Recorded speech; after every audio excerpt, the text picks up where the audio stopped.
আসসালামু আলাইকুম।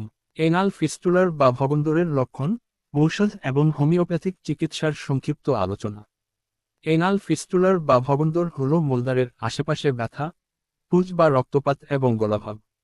এর চিকিৎসায় ব্যবহৃত প্রধান হোমিওপ্যাথিক ওষুধগুলো হল সাইলেসিয়া হ্যাপার সুলফ এবং ক্যালকারিয়া কার্বনিকা।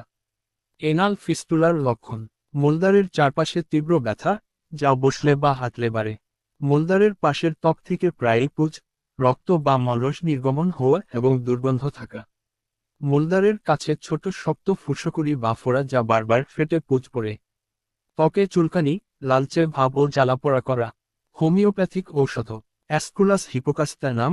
মলদ্বারের শুষ্ক ভাব, মনে হয় যেন ছোট টুকরো বা কাঠি বিঁধে আছে এবং পিঠে প্রচণ্ড ব্যথা থাকলে এটি কার্যকর।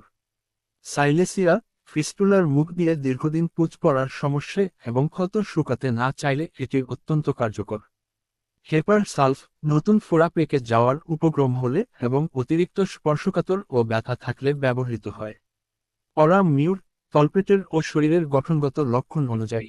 হোমিওপ্যাথিক চিকিৎসা পদ্ধতি: হোমিওপ্যাথি মূলত রোগীর সামগ্রিক লক্ষণ, শারীরিক গঠন এবং মানসিক অবস্থা বিবেচনা করে চিকিৎসা দেয়।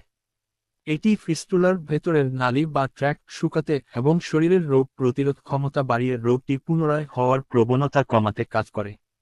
বিশেষ সতর্কবার্তা: চিকিৎসার জন্য নিজে নিজে ঔষধ গ্রহণ করবেন না। যে কোনো চিকিৎসা শুরু করার পূর্বে অবশ্যই বিশেষজ্ঞ ডাক্তার অথবা রেজিস্টার্ড হোমিওপ্যাথিক চিকিৎসকের পরামর্শ নিন। আসসালামু আলাইকুম।